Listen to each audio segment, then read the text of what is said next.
Hi, I'm Coleen. Welcome to my channel. This is the Dynamic Trio Block of the Month with You and Me FPP, whose name is Sylvia, and Practically Creative, whose name is Melissa, and myself. This month's prompt was pumpkin. I'm doing an FPP pumpkin. Now, the fun thing about this particular FPP pumpkin, it's just a log cabin block. That's all it is, with the corners knocked off using light fabrics. So if you could do a log cabin block, you could do this block without the FPP. Always my first step after printing the pattern is use colored pencils to color it, so I make sure I'm putting my fabrics in the right place. I do that. You can print it out with color ink. I might like coloring. I don't know. And then I cut the pieces out, remembering that 1/4 inch seam allowance. Today my next step is finding the orange fabrics, giving them a quick iron because some of those are just very wrinkly, like somebody just shoved them in a box somewhere. This is actually a very fast block. All you need, I think 1.5 inch strip is what I was figuring for that, or 1 3/4. I was measuring the distance between my lines, adding a 1/2 inch for my seam allowance. Some of those strips I already had cut from pineapple block or something, and they were just the right size. I'm not worrying about getting this edge straight, and I'm laying them all out because I don't want 2 of the same fabrics next to each other. And I have several of some and only one of the another, and so I was just sorting them out. That's how my process goes. I really like log cabins and the hexy blocks and the pineapples because I can cut strips in a certain size and there's very little waste once you figure out the angles you need to turn it at. And I am not good at angles most of the time. First step, number 1, should have popped up in the left-hand side of your screen. Pretty side of the fabric away. First, cut the fabric to fit where the number 1 is, and I'm trimming down the 1/4 inch all the way around it because I need a 1/4 inch past that line where the fabric goes on every side. And now number 2. Wasn't that fast? Might have to make this faster though. My analytics say people don't watch more than 10 minutes of my videos, so I start where the intersection of the lines is between 1 and 2, back stitch, then forward stitch, and at the end where the next intersection is, I stop my needle there at the end of that line, back stitch and forward stitch, and I have my stitch length. I thought I was going to be smart. Stop laughing. Oh my gosh. Let me finish. I thought I was going to be smart and put my stitch length on a 1.5. Not so smart. Papers come off way too easy that way. Okay, on to number 3. Or 1.4, that's what I had it at. I may have said 1.5. Number 3, I'm lining my raw edge up with the 2 pieces before it. And once again, I'm going to start where that intersection is. And sorry about the flare on the sewing machine. I don't know what happened. I thought I was getting over doing that. Back stitch at the beginning and the end. Stop where your next line crosses.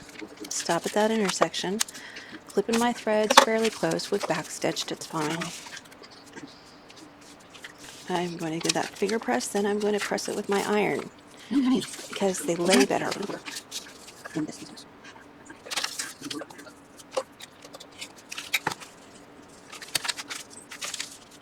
Okay, number 4. So you turn it over, line it up, line the raw edges up between the 3 you just sewn, and where you're putting number 4, stop and start at the intersections. Drop your needle as close to that intersection as you can. If you go over, it's okay. You can just pull the paper back a little bit. I try not to, but that doesn't mean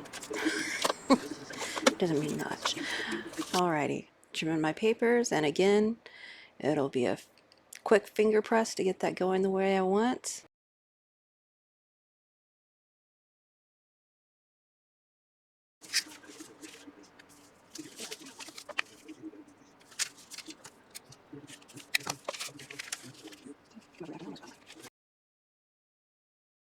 And now on to 5. Same thing, line up my raw edges. You could pin this if you wanted to. You probably even glue it if you wanted to. I just hang on to it. Longer pieces I have had to pin, but these are all pretty small. Clip your threads, finger press it back, hit it with your iron. Oh, I should have done the iron first. That's okay. Because I've found if I iron first, it gets that fabric sitting just right. So when I trim it, it's not wonky at all. If you cut first, there's a possibility when you iron it, you could have just a little bit out of the edges. Number 6. FPP, I think, is easiest when you don't have a lot of distractions. I bet Sylvia could have made 4 of these in the time it took me to make one. I'm not even joking. Don't forget to check out Sylvia and Melissa and see what kind of nice inspiration you can get from them. It's just a prompt. This month was pumpkin, and we're all seeing what we can do. And I think I like sew-alongs like this. I told them, I was like, I don't need a 16-inch block or anything. I'll do the block of the month, but I can't promise it's going to be 16 inches. And they're like, that's okay. So I am. I don't mind. I have inspiration to put it into something. If you got a table runner you want to put it in and you want it, but you want it smaller, find the pumpkin design you want and make it smaller. Make it bigger. Well, we have moved on to 7. As soon as we finish trimming a 1/4 inch away from the line on this one. Pretty sides together, just like any traditional piecing you do. Pretty sides together. Back stitch. Come down the line till you run into an intersection and stop right at that line. Back stitch a couple, forward a couple, snip your threads. If you need to, if you want to, if for some reason you desire to see this slower, there is a settings on YouTube where you can slow it down. I worry about making videos too long because I think for the most part, a lot of people don't watch them.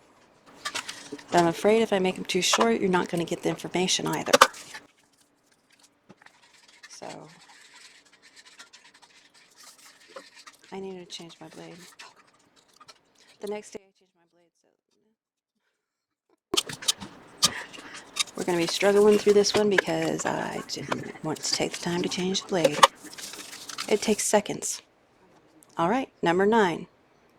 Now I will tell you, I am not doing them in 1, 2, 3 order exactly. I like to put all the orange on there and then do the corners with the white and then go back to the order for the outside and the, well, what I'm using is an off-white, so it's because I don't want to go back and forth between the white pieces and the orange pieces. If I can put all the orange on there, and you can with this, and then do the corners. That is the order I did them in, so it doesn't hurt anything to do them in that order. Question, comments, anything else you got? You feel free to let me know. I have a friend that teaches FPP. I have a couple friends that teach FPP, but Sylvia is great at helping me answer questions. And so is Melissa when I do things like embroidery or applique. She's the one I ask.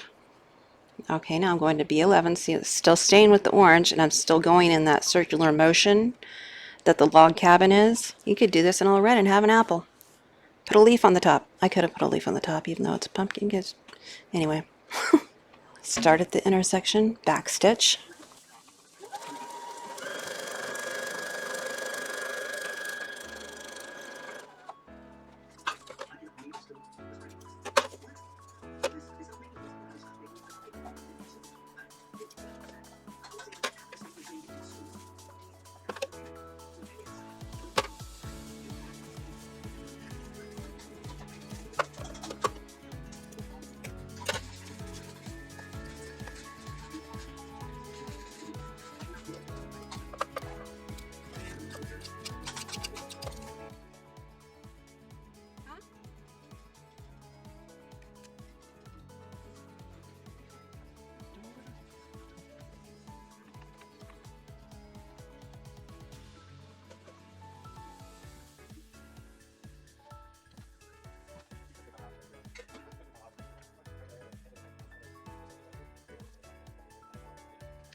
All right, now we're on the background fabrics. I'm trimming the corners off my orange pieces at a 1/4 inch away from the line that they were on. Within. They were within.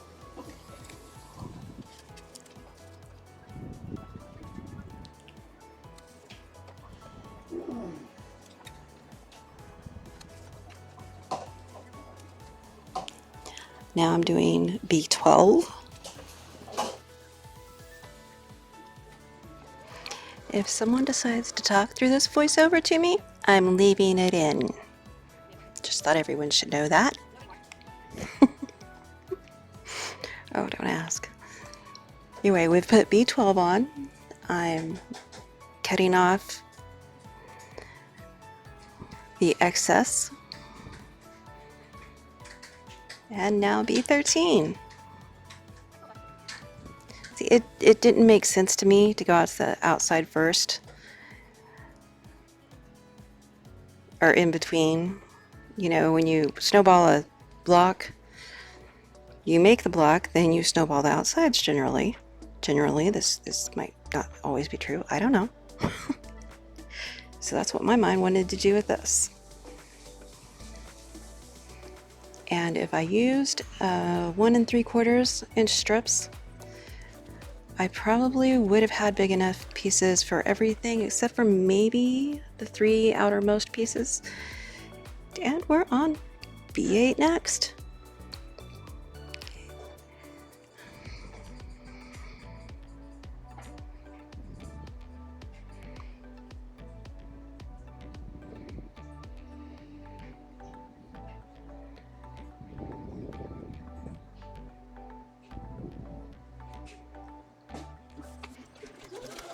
And then B10. We are moving right along. As with the rest of them, you line up the raw edge. Start and stop with the back stitch. Stop at your intersection. Start at the intersection. Just drop it right down there in the middle of that intersection. And now we're to the outside fabrics, which I sewed together. These are scraps. My friend Dawn over at my quilt projects inspired me by her scrappy quilt.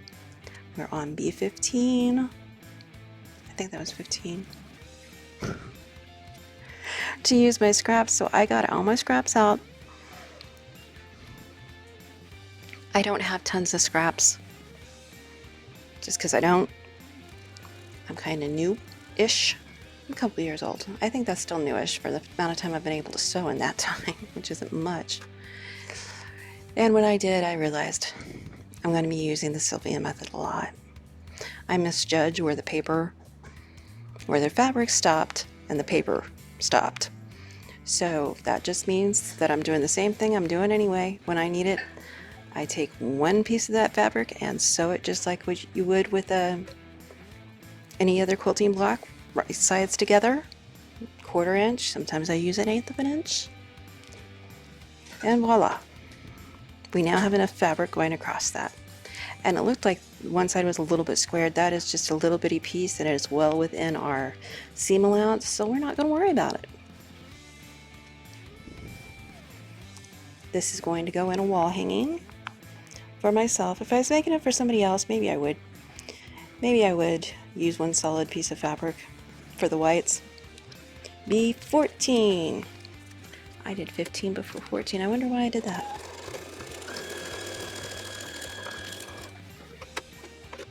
I'm questioning everything I know that I've done. It's okay. They're on opposite sides. There is no reason you can't do that. If you've done FPP for a while, you know that. If you haven't, you'll learn that and not panic.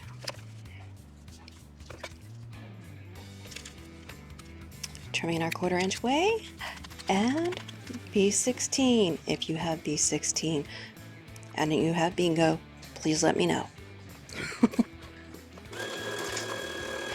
I really feel like it's bingo. And we're just seconds away, well, maybe not seconds away, a little bit away from starting the top part, which is the stem, which is only 4 pieces. And my thread came undone because that's what it does on occasion.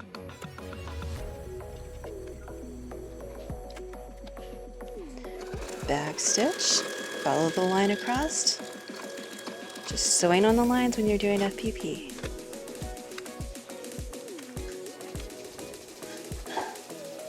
I'm going to press that back real good and trim it And now after we trim this, eventually we'll make the one of stem these part of the days, pumpkin. It's we'll only get to the 4 stem. pieces. It's coming, I promise. I remember doing the voiceover for that part. It's there.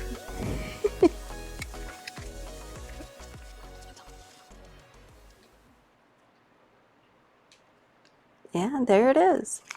Starting with piece number 1. Using the stick glue to put it on there. I was making sure that I could see around it, and the 1/4 inch all the way around. Cutting off the excess.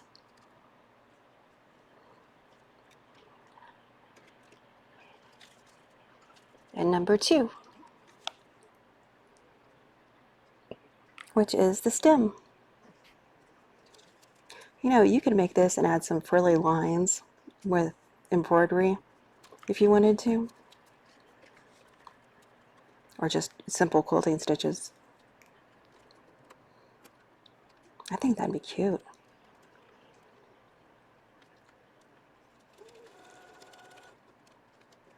Start at the intersection, go to the next intersection, and stop, back stitch.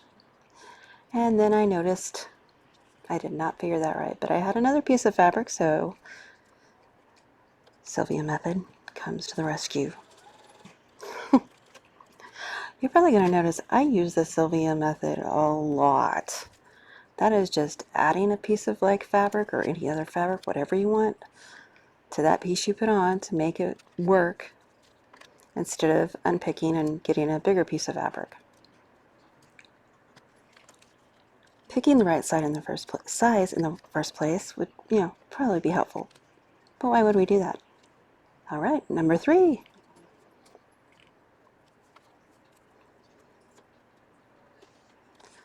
Starting off the paper and going all the way across, back stitching as I get on and go off the paper. Ironing in between so we get those nice flat pieces and we don't have any wonkiness after we cut it and iron it.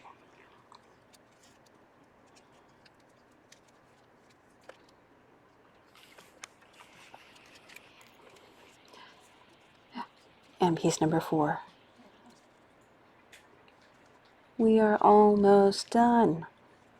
Put the right sides together, line up the edges. Because I trimmed them at a 1/4 inch, I know that's a 1/4 inch there, and I just line the edges up and put that last piece of background fabric. And I don't know what happened to the A4 on my little thing up in the left hand corner of the screen. It seems to have traveled, but that said A4.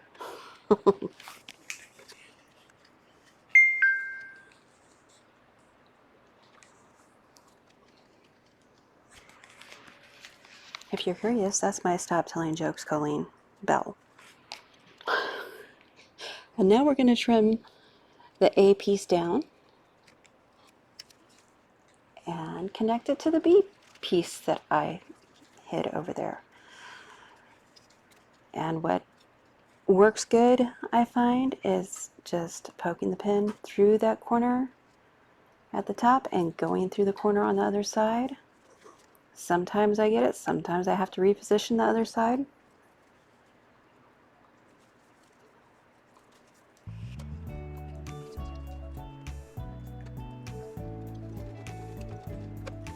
And I've got the tops of those lined up. The seam that I'm stitching on I have lined up, and actually the sides line up on this too. Stitch across, back stitch, and voila! Oh, yeah, I lost a paper.